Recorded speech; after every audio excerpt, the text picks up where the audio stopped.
Mr. Steven Wilber! All right. Woo. Thank you. I'm very excited to be here. Very grateful to be here, in fact. Sorry to get TMI on you, right out the gate like this, but I did have a bit of a scare earlier today. I had this burning in my penis, and blood,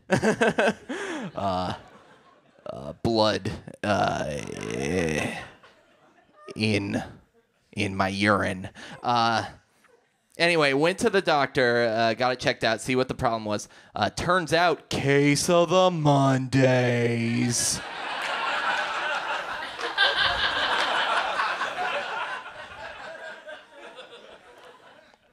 Garfield was right. Ooh, that doesn't seem stable. All right. I don't know, public transit people around here?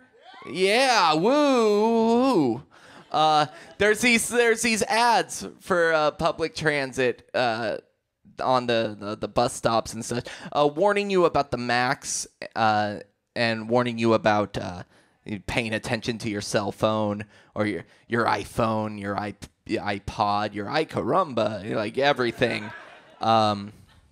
And there's all these they show pictures of people just glued to their phones, headphones in their ears, not paying attention to work. And there's one that says, don't let LOL become DOA. And there's one that says, don't let death metal become death by metal. And there's one that says, don't let Candy Crush become your body crushed by the weight of a train.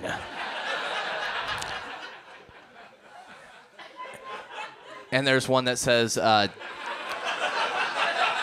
don't let Smash Mouth become a mouth smashed by the weight of a 50-ton train. And then there's one that says, don't let OMG become hello 911, I'd like to report an accident.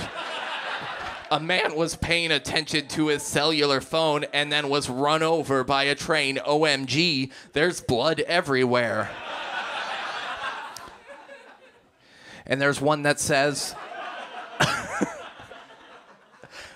don't let Angry Birds become angry paramedics scraping your mangled corpse off the train tracks when they should be home observing Yom Kippur.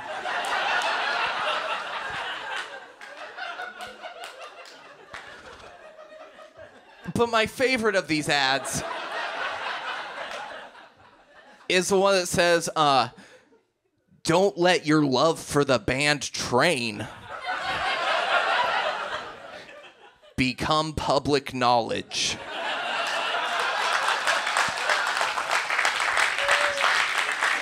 Awareness is the name of the game. You know how people will say things like, oh, I'm gonna die right now if I don't eat a cheeseburger, You never hear the opposite. You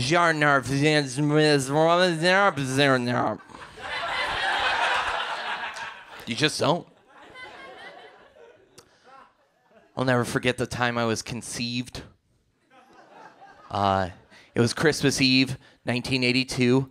My parents were sleeping in a camper outside my grandma's house, and they were getting frisky and about to seal the deal when they realized that my mom's birth control was in her purse on the other side of the camper.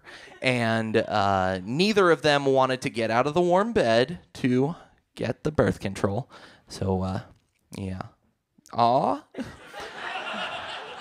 Wait till the end of the story, because 9 months and 4 days later, out I came, entertaining you tonight. No, I understand that story is boring with a capital snoring. Are you kidding me? You're going to tell your child that story to make him feel proud of his heritage? It had no passion. It had no romance. It had no gaga magoosh. It had nothing. I'll have you know, when I tell my child the story of their conception, it's going to be so epic. You may just read in the papers about a grade school boner epidemic, because he's going to tell his friends this shit every day. Playing the part of my son today will be Bree Pruitt. Just for eyeline purposes. Eyeline's an industry term. Sit down, champ. Scamp. Scampy champ.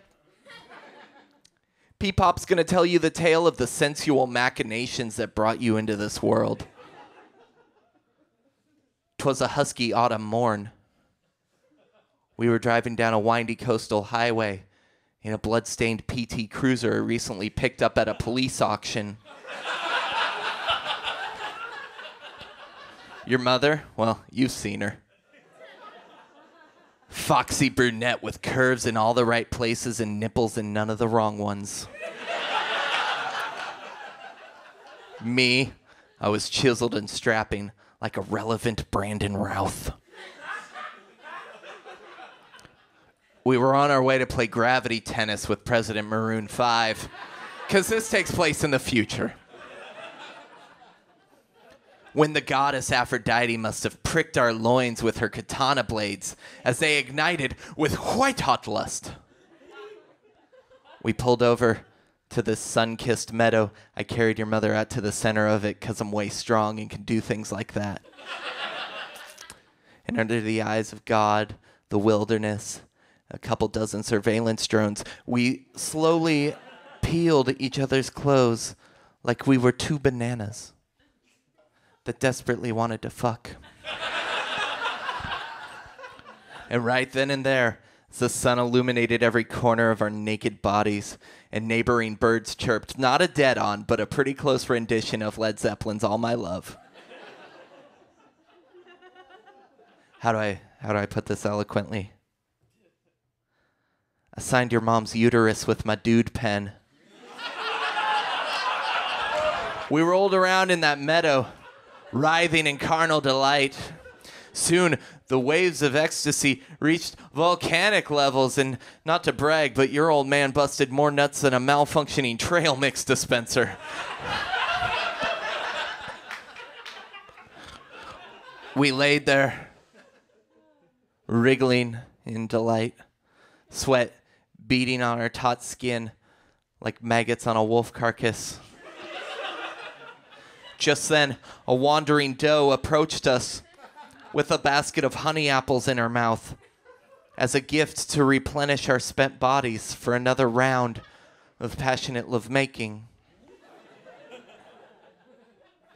And like a year or so later, we adopted you, and